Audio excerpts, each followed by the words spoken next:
I want to talk to you guys. Why, oh why, did I get a German healer? Like, what is so appealing? So I had planned on getting a Australian cattle dog. I've had a German Shepherd before. Well, my brother did. But I lived with her and I trained her before he became his dog. That's a whole story. She was a show-up rescue at my parents' church. Bless her heart. Anyways, I'll tell that story another day. But her name was Abby. So Abby was a fabulous little German Shepherd rescue. Are you under the bed? But yeah, I had planned on getting an Australian cattle dog, and they're both high energy dogs. They're both Velcro dogs. They're both herding breeds. They herd differently. Cattle dogs are known as healers because they nip at the heel of the cattle. They're bred to be low and stocky to the ground so that they can nip. They're tough and they're rugged, and they work and they work and they work. Oh, is that this spot? Yeah. They work and they work and they work and they work, and that's what they do. They work. They work all day long. They're bred to go across the Australian terrain. So Australian cattle dogs are no healers. They're tough. They're rugged. They jump high. The joke is they're kangaroo dogs because, you know, they jump like kangaroos and they're from the land down under. They have a high work drive. They don't stop. You have to train them to stop. Some breeders are breeding in off switches, which means the dog just knows how to rest. Some breeders, they don't breed that in. They don't want to breed that in. So if you want a cattle dog, just know what you're getting into. And yes, a red healer, blue healer, and an Australian cattle dog are all the same thing. Red healer and blue healer are just a nickname for the Australian cattle dog because they heal, and the blue or the red represents their coat color. They have a dingo in them, so they are not an old breed. They've only been around for like 200 years. But the dingo color is still kind of, if you look up dingoes, they kind of look similar to dingoes. So they still have a little bit of wild side. So when you're bringing in a cattle dog, you're bringing in a wild animal, more so than other breeds that have kind of been much more domesticated, I guess that's a better way to put it.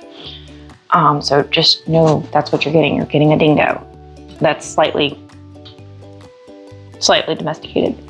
German Shepherds also have wolf in them. So yeah, not all breeds of dogs have wolf in them, like recent, but German Shepherds do. I know. Is that the spot? You like that spot? We're going to take a moment in to give the butt scratches. Yeah, that's your spot. Right there. Right there. That's the spot. But I wanted a cattle dog, and German Shepherds are fabulous. They are also a herding breed, but they herd by going in a straight line. And then they kind of, this is what makes them good guide dogs from the research that I've done, is that they walk in that straight line and they maintain the line, they hold the line. So as far as like, can you not mess with the camera? Thank you. So they hold the line and they walk in a straight. They like to walk in lines, which is why they like to patrol fences, I think, that's my understanding. That makes them good guide dogs for the visually impaired or the blind, because they're good with walking on straight lines on the sidewalk. Oh, you're on your bed now? All right.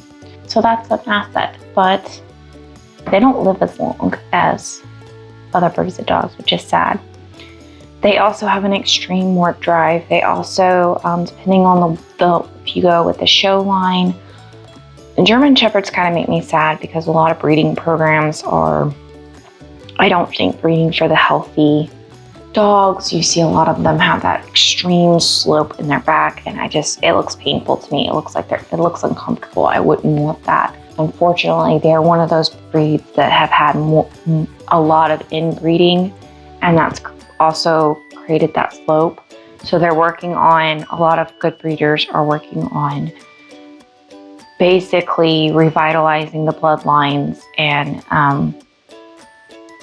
working to get rid of that slope. And if you have a German Shepherd that has that slope, like, please don't, your dog is lovely, your dog is your baby, I'm not speaking against that. It's just that it is a consequence. Bull Terriers, their faces slope as a consequence. And the more that you breed them, the more they slope. Dachshunds used to be taller. If you look at the early 1900s, they were still a short dog, but they're not as short as they are. That's just the consequence of breeding programs and how we breed.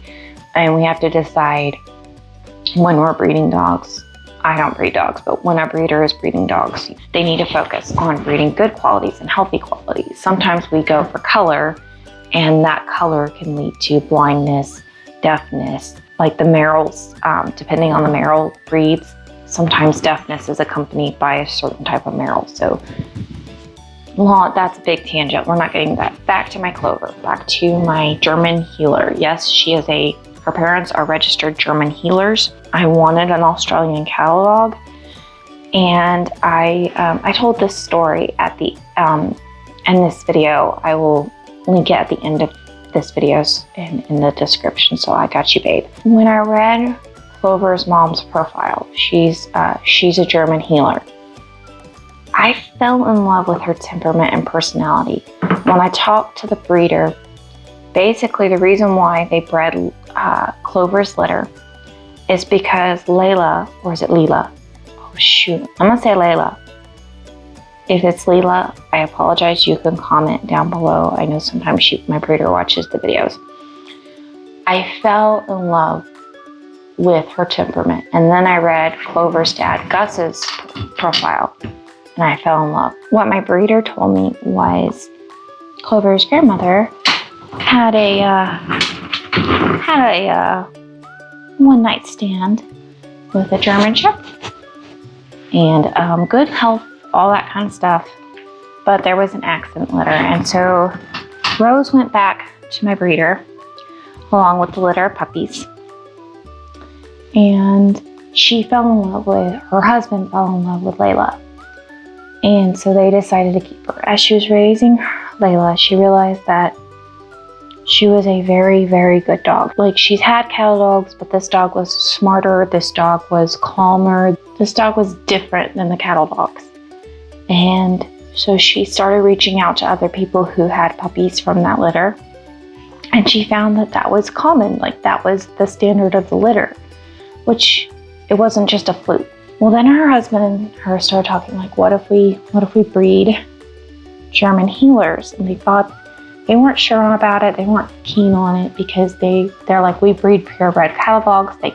They take great pride in the quality of their dogs. A lot of breeders are that. They would be breeding mutts, and they weren't sure about it. But then they decided that if they could find Layla's complement, that they would do it. So they looked long and hard. I think I was told like a year and a half, they looked for Gus. They found Gus. He had good health, good temperament, and he was very close, matching her temperament, like almost the same. And so they bred as soon as they were old enough, they bred. So Clover is the first litter of that. So she's an F2. F1 is the first litter of when you're mixing things. But by the way, it takes 10 to 20 years to create a new breed of dog. It does not take long. And the German healer, or I forget the other nicknames for it. I don't really care for them. I like German healer. It's much cuter. Anyways, the German healer has been around for 30 years. It's just not popular. If they're mixed together and their parents have bad temperaments or bad health conditions, obviously the puppy will inherit those. But if the parents are healthy and have good health temperaments, the puppy inherits that. But what's crazy is both parent breeds, both the German Shepherd, the cattle dog, are high drive, high working, high crazy work dogs. They're Velcro dogs, which I love Velcro dogs. Not everyone wants a Velcro dog. I love a good Velcro dog. I love a good confident Velcro dog. Hannah needs emotional support. As far as a family dog, you can't pick a better like family dog. She doesn't need a lot of training. She doesn't want a lot. She is active, but it's like she's happy just running around in the backyard for a few minutes and being with her family. Like, she's easy as far as a family dog, but I don't like that. I hate to say that. I love Hannah. She's fab. I don't care. When I want a dog, I want a dog that wants to train with me and work with me. And Joy's lovely. Joy, she's lovely, but again, she's not a working dog. Like, find your dog breed, guys.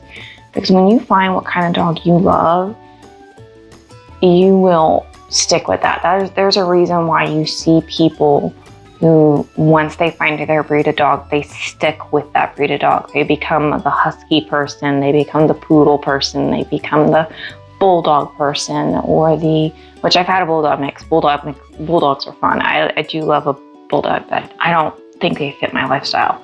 Their personalities are funny though. So yeah, find your breed. But I'm realizing I like the working breeds. Like, I like that work drive. I like the herding breeds. I like their focus. I like that. What's crazy is, and I've read this about other people who have a cattle dog mix, whether it's a cattle dog lab or whatever, which labs can be kind of high strung and crazy, and they're a sporting breed, I think. They go retrieve birds, okay? You go hunting, they go retrieve birds. You can do the dummy sports, whatever. Anyways, they work. There may not be a working, like, go in the field and herd the sheep work dog, but they still work, which is why they make good police dogs and service dogs. But they can be a little high strung and intense. Labs are anyways, I don't really want a lab. Labs are great, labs are good. Had lab mixes. Hannah's a lab mix, my first ever dog, family dog. She was a Springer Spaniel lab mix, and she was perfect, almost, like nearly a perfect dog, okay? So I don't love labs as far as, like, I don't want one. I don't want a husky. I don't want a poodle. Anyways, those are all great dogs, but I love the cattle dog. But what I realized is, when I started researching into cattle dog mixes, there's something, even if they're mixed, and this isn't always the case, so don't take me 100%. This is my personal observation. This is what I am seeing. I am not saying that this is how it works. But what I've noticed is, anytime you start mixing the cattle dog, even with a high energy breed, it settles them. They're calmer than the purebred cattle dogs. And this is with people who have a purebred and a cattle dog mix. They're still a high energy dog. They still have all the cattle dog quirks, but they're not as high strung as a purebred cattle dog. And I found, researching, that the German Shepherd cattle dog mix is not as high strung as the German Shepherd. It's really weird, because you'd think that they would be just as high strung. You're talking about a working dog. I don't know, it's weird, but I'm loving Clover. Like, she's got good work ethic, and she wants me to take her back outside, but she didn't go pee when I took her out. I don't know if I want to. She's staring me down. I would turn the camera around, but you wouldn't be able to see her, because all you can see is the reflection of the eyes. Maybe I will. Maybe I'll see if I can catch this. Do you see the intensity?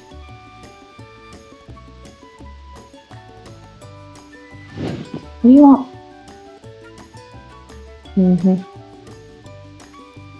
All you can see, there's her head low. Yeah, see how she goes low? That's like a cattle dog thing.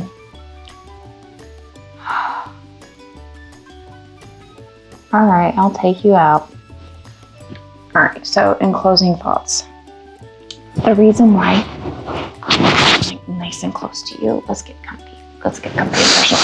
The reason why cattle dog mix, I don't know, I fell in love, and I don't know that I'll ever go back. They might be my breed. A German healer might be my breed.